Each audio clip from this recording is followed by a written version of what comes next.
how do you go from broke, you're watching Raiken Profit old school videos, freaking clothing hauls and everything, because that's a huge gap, dude. That's what I'm trying to figure out here, and I don't know the answer. So kind of share a little bit more about that. Yeah, so, and it definitely starts with patience, persistence, and resilience, guys. It's not going to happen because that is a huge gap, and that's about a 4-year gap, right?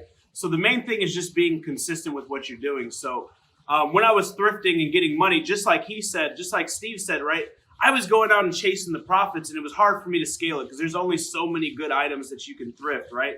And then you have to go out and exchange your time for the money. So I was constantly looking for ways to make my money work for me instead of me work for it. Like, how could I generate income with me being That's absent? an interesting mindset that I feel like, myself included, for the longest time, and a lot of people watching, they don't have that. You could change it. So that's interesting. Okay, so you had that in mind. Yeah, and I was just literally going to the library and just hounding the YouTube on trying to find ways to make money literally work for me, right? And I came across another video from my good friend now. His name is Brian Burt, and he had interviewed a seller called, his name is Will Tingerlin, right? And he did another interview with Ryan Daniel Moran, and he was talking about this Amazon thing. And Amazon wasn't sexy back then. And I became infatuated because the whole preface of it is Amazon and the supplier does all the work for you. And you can work from literally anywhere, and all you have to do is just manage your store. So it was like eBay, like what I was doing with eBay at the time, but it was without me physically going out and getting everything.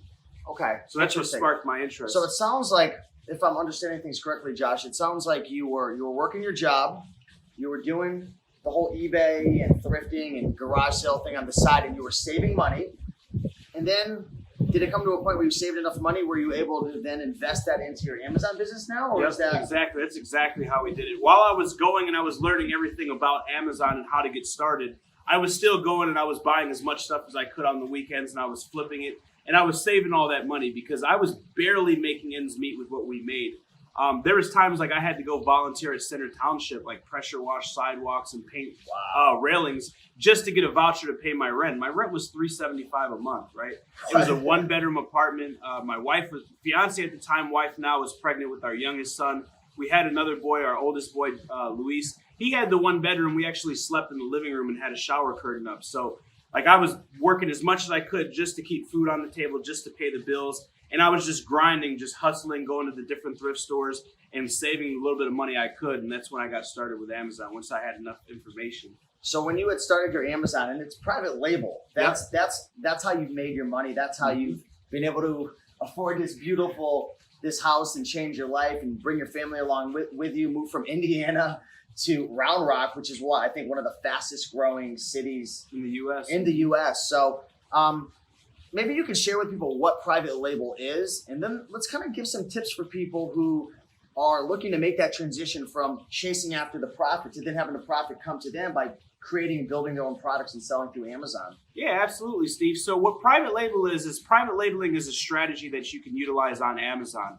And it's essentially basically we're creating our own brand, right? Okay. So we're finding products that have demand and essentially lack competition, just like the big guys, just like your Apples, just like your GoPros, just like your Beats by Dre. And we're finding products like that and we're making them our own. And once we make them our own, we come up with an idea. We have a proof of concept that this product has demand and it lacks competition, which means it's not too saturated, not too hard to sell in.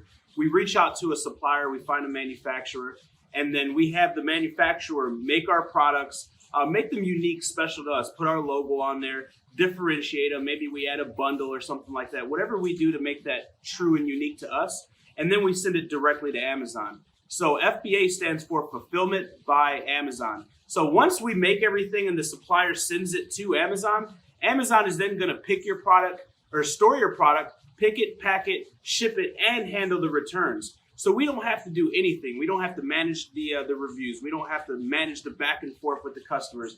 And I remember, like on eBay, they hide behind the golden shield, right? Like I remember just trying to please people so much. Yeah. And it's so beautiful that like Amazon handles everything. They have a dedicated 24/7 customer service hotline.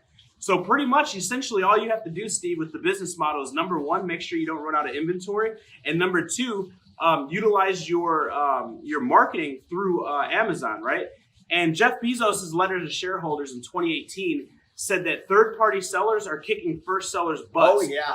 And the I read reason that. why, and it says in the letter to shareholders, is because they're investing billions of dollars into Amazon Seller Central, which is a tool that we have access to, right? And that's why it's like the average, like over 70% of Amazon sellers make 90,000 plus, right? Like the majority of people, not the big guys, not the guys who have multi-million-dollar stores, just the small guys, because you just need a small slice of the pie, right? And it's because Jeff Bezos is investing billions into the software and making it easy and comprehensive for us to get started.